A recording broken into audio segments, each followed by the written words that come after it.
Kita ambil dulu hadis riwayat At-Tirmidzi.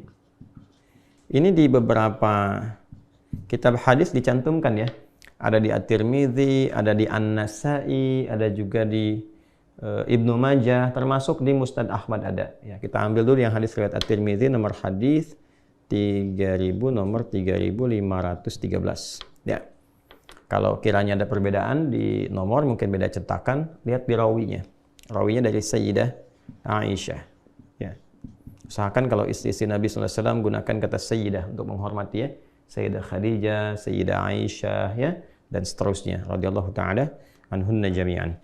Ini Sayyidah Aisyah, radhiyallahu ta'ala anha. Ya. Baik. Yang ini langsung doanya ditalkinkan oleh Nabi SAW dari lisan Nabi kepada Sayyidah Aisyah, radhiyallahu ta'ala anha.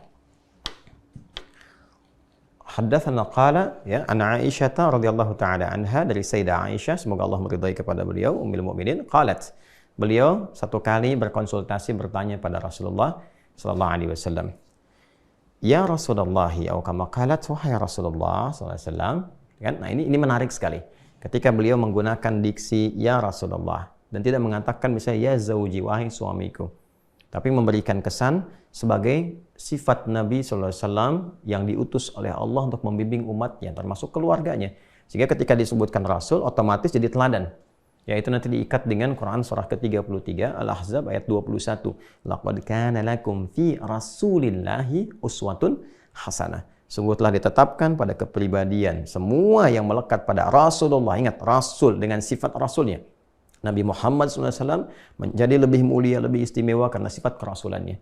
Maka ketika diksinya menyebutkan Rasul, berarti di situ sudah ada keteladanan. Dan inilah cerdasnya Sayyidah Aisyah. Beliau juga seorang faqihah, ya, seorang ahli fiqih, ahli hadis, dan sangat luar biasa jenius keilmuannya, seorang pengajar pasca wafatnya Nabi SAW, dan sangat detil dalam memberikan diksi. Ya Rasulullah, wahai Rasulullah SAW, memberikan kesan bahwa kepada kita ada informasi yang sangat penting. Ara'aita in alimtu ayya lailatul qadri ma aqulu fiha. Bagaimana pendapatmu, bagaimana bimbinganmu, bagaimana petunjukmu kalau sekiranya aku merasakan dari malam Ramadan itu merasakan malam Al-Qadar. Ya kan? Baik, maka apa yang aku katakan, doa apa yang aku bacakan? Nah, ini memberikan kesan kepada kita teman-teman. Petunjuk pertama tadi meneladani kebaikan-kebaikan dan petunjuk yang dituntunkan oleh Rasulullah, apalagi sumbernya dari A1, istri beliau Sayyidah Aisyah radhiyallahu taala anha. Yang kedua adalah semangat menghidupkan malam Ramadan. Ya, jadi malam pertama sampai malam terakhir. Jangan hanya menunggu di 10 malam terakhir. Ya, siapa tahu Allah turunkan di pertengahan atau sejak awalnya, kita nggak tahu kapan malam Al-Qadar itu. Ya, walaupun nanti ada hadis-hadis meminta kita berburu di akhir supaya meningkatkan semangat, tapi Allah punya hak untuk menurunkan itu di awal, di pertengahan, atau bahkan di akhir. Karena itu hadis ini memberikan kesan kepada kita juga, hidupkan setiap malam Ramadan. Sehingga kita bisa merasakan perbedaan di setiap malam. Nah, dalam konteks kita merasakan itu, lalu berdoa, apa doanya? Ini kalau kita baca, cara berpikir cerdasnya, kalau kita baca setiap malam. Luangkan waktu 5 menit aja untuk membaca doa ini setiap malam. Ya, cara cepat mendapat malam Al-Qadar kan jangan tinggalkan malam, ya kan? Itu. Ya, paling cepat kan begitu, walaupun cuma 5 menit malam, gitu kan? Nah, kalau aku merasakan getaran itu, apa yang aku baca? Jadi, ini doa khusus di malam Ramadan, dan para ulama biasanya menempatkan doa ini di jeda-jeda tarawih. Jadi, begitu 2 rakaat selesai, atau yang pakai 4 rakaat selesai, jeda dulu. Tenangkan dulu sampai hati merasakan ketenangan. Makanya disebut dengan tarwihah, jamaknya tarawih. Ada jeda yang menenangkan kepada jiwa. Ya, apa yang dibaca? Kata Nabi, quli, ya, maka katakanlah, berdoalah. Nah, ini doanya ya. Kita tuliskan, Allahumma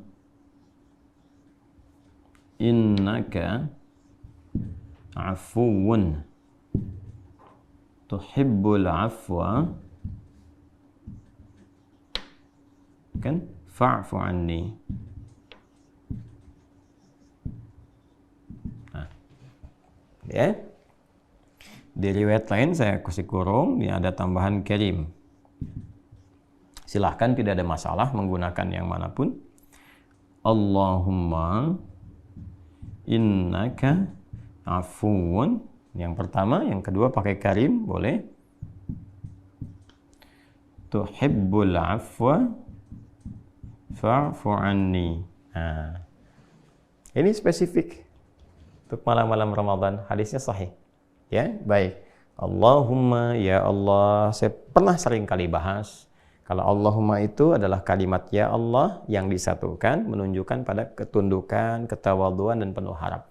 Jadi kalau menggunakan kata Allahumma, ada ketawaduan di dalamnya. Ada penuh harapan. Kan? Kemudian, innaka, sungguh engkau, afuun, maha pemaaf. Karimun, maha mulia. Tuhibbul afwa, engkau mencintai segala bentuk pemaafan. Wah, ini dalam sekali nih, kalau kita ngerti bahasa Arab itu dalam sekali. Jadi kita seakan membalikkan itu kan, meminta dengan sifat yang mulianya. Ya Allah, engkau kan yang maha pemaaf. Engkau yang melekatkan sifat itu padamu. Engkau yang mencintai semua bentuk pemaafan. Ya kan? Fa'fu anni. Aku mengakui ya Allah, saat ini aku merasa banyak salahnya. Aku telah berbuat banyak kesalahan. Maka ya Allah, kan, fa'fu anni, mohon maafkan aku, ampuni dosaku, gugurkan kesalahanku. Ya, ini pakai fa, berharap minta disegerakan gitu kan. Ya, disegerakan, mohon ya Allah, mohon berkenan, engkau maafkan aku, ampuni aku, sayangi aku, gugurkan kesalahanku. Itu Masya Allah kalau benar kita mengucapkannya dengan getaran jiwa kita, merasakan kehusyuan dalam meminta. Itu yang dimaksudkan hadis ghufira lahu ma taqaddama min dzambi. Ya, boleh jadi itulah wasilah yang mengantarkan kita pada ampunan Allah dari semua dosa-dosa yang pernah dikerjakan, semua. Ya, jika benar memintanya, tentu ini kalimat taubat. Ya, kalimat taubat. Jadi yang pertama yang ingin disampaikan teman-teman semuanya, bahwa Allah Subhanahu wa taala memberikan petunjuk pada Rasulullah sallallahu alaihi wasallam untuk mengajarkan kepada istri beliau tercinta Sayyidah Aisyah radhiyallahu taala anha, yang diteruskan tentunya kepada kita umatnya, doa-doa spesifik, permohonan spesifik selama Ramadan, dan yang pertama adalah doa yang terkait dengan malam Ramadan. Nah, teknisnya saya persingkat, doa ini dibacakan di sela-sela salat tarawih. Kan? Jadi di antara jeda, misalnya kalau menggunakan formulasi baik itu 11 rakaat atau 23 rakaat atau bahkan lebih. Jadi kalau ada yang 2-2, maka setelah 2 itu jeda sebentar. Jangan langsung bangun lagi, tenang ya, tenang. Ya, kalaupun menunaikan berjamaah, tenang sejenak, berdoa dulu, baca dulu ini. Ya Allahumma innaka afuwun karim, Allahumma innaka afuwun tuhibbul afwa fa'fu anni, kan? Nah, kalau sekiranya untuk banyak, ganti kepada anak saja. Allahumma innaka afuwun, Allahumma innaka afuwun karim tuhibbul afwa fa'fu anna, gitu ya. Kalau untuk jamak demikian. Nah, kadang-kadang di beberapa masjid diingatkan, ada salah satu yang mengingatkan kepada jamaah membacakan, karena nggak semua orang tahu. Itu cara berpikirnya ya. Jadi jangan langsung berpikir, oh ini salah, ini bid'ah, ini begini. Tidak. Anda berpikir yang lebih bijak. Ya. Berpikir yang lebih bijak. Kalau sudah pada tahu ya tinggal dipraktekkan. Kalau di masjidnya sudah pada tahu, ya silahkan masing-masing. Tapi beberapa masjid ada yang belum mengerti. Makanya ulama kita dulu nggak banyak teori. Dibimbing langsung di lisannya untuk ditalkinkan, disampaikan. Ya. Jadi silahkan kalau misalnya sudah pada mengerti, kita ajarkan sekarang, minta masing-masing. Ya, beberapa tempat ada masyarakat yang kalau nggak dibimbing dia nggak berdoa, dia nggak tahu. Seperti masyarakat di awam. Jangan disamakan. Ingat ya, fikih itu nanti akan selalu berkesesuaian dengan karakter setiap muslimnya. Jadi jangan samakan orang-orang yang sudah mengerti dengan masyarakat awam. Orang-orang yang menengah pendidikannya atau bahkan cukup baik, bisa memahami, mengerti, dengan orang-orang yang pekerjaannya sangat sederhana. Ya, dia bertani, dia berkebun, dia pulang itu dia nggak sempat belajar ini itu, dia pahami yang pokoknya saja, itu pun sudah ada babnya. Jadi lengkap di Islam tuh, babnya lengkap. Nah, jangan semua harus ditarik, harus sama seperti Anda, tidak. Ya, kita harus bijak melihat dan bijak juga menilai pada diri sendiri. Kan yang dihisabnya kita masing-masing, ya kan? Tapi nanti ada fikih ranah ulama yang di situ kemudian disesuaikan kepentingannya dengan masyarakat-masyarakat yang bisa mendapatkan bimbingan sesuai dengan karakter mereka.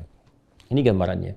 Kemudian dibacakan dengan penuh kehusyuan, ketawaduan, permohonan yang dalam kepada Allah sehingga kita merasakan getaran doanya.